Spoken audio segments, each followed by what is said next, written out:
ការមហាសាមគ្គីវត្តកោះប្រាក់ខ្ញុំប្រកាសរណាអាត្មាភាពយើងខ្ញុំទាំងអស់គ្នាជាអាចារ្យគណៈកម្មការអាជ្ញាធរដែនដីគ្រប់ជាន់ថ្នាក់លោកគ្រូអ្នកគ្រូសិស្សានុសិស្សនិងពុទ្ធបរិស័ទចំណុះជើងវត្តកោះប្រាក់និងពុទ្ធបរិស័ទចិត្តឆ្ងាយមានសទ្ធាជ្រះថ្លាផ្ដើមធ្វើបុណ្យការប្រាក់សាមគ្គីដើម្បីកសាងសាលាឆាន់ក្នុងវត្តកោះប្រាក់ស្ថិតនៅភូមិកោះប្រាក់ឃុំភូមិធំស្រុកគៀនស្វាយខេត្តកណ្ដាលដែលមានការខ្វះខាតសម្ភារៈសំណង់ដែលកសាងពុំទាន់ហើយអាស្រ័យហេតុដូចបានទូប្រកេននិងជម្រាបជូនខាងលើនេះខ្ញុំប្រកាសរណាយើងខ្ញុំទាំងអស់គ្នាសូមនិមន្តយាងអញ្ជើញសម្ដេចទ្រង់ឯកឧត្តមលោកអុកញ៉ាលោកជំទាវអស់លោកស្រីអ្នកនាងកញ្ញានិងពុទ្ធបរិស័ទញាតិមិត្តចិត្តឆ្ងាយព្រះមេត្តានិមន្ត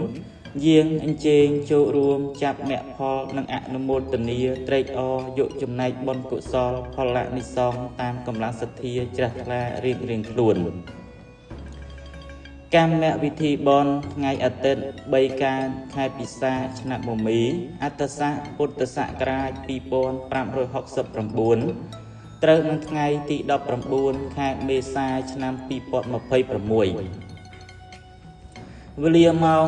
1:30 នាទីរសៀលជួបជុំពុទ្ធបរិស័ទនៅវត្តកោះប្រាក់ប្ររពធ្វើបទនមស្ការព្រះរតនត្រ័យសមាទានសិលនិមន្តព្រះសង្ឃចម្រើនព្រះបរិញ្ញនិងសម្ដែងធម៌ទេសនាវេលាម៉ោង 5:00 នាទីល្ងាចវេអង្គការប្រគេនព្រះសង្ឃជាកិច្ចបង្ហើយបុណ្យពិធីបុណ្យនេះប្ររពធ្វើនៅវត្តកោះប្រាក់ដែលស្ថិតនៅភូមិកោះប្រាក់ឃុំភូមិធំស្រុកគៀនស្វាយខេត្តកណ្ដាលការនិមន្តយាងនិងអញ្ជើញចូលរួមរបស់សម្ដេចទ្រង់ឯកឧត្តមលោកអុកញ៉ាលោកជំទាវលោកស្រីអ្នកនាងកញ្ញានិងពុទ្ធបរិស័ទទាំងអស់គឺជាកិត្តិយសដ៏ខ្ពង់ខ្ពស់ដើម្បីទ្រទ្រង់ព្រះពុទ្ធសាសនា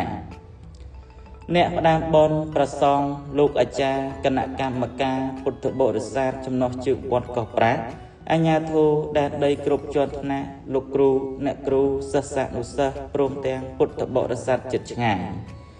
សូមអរព្រគុណនិងសូមអរគុណ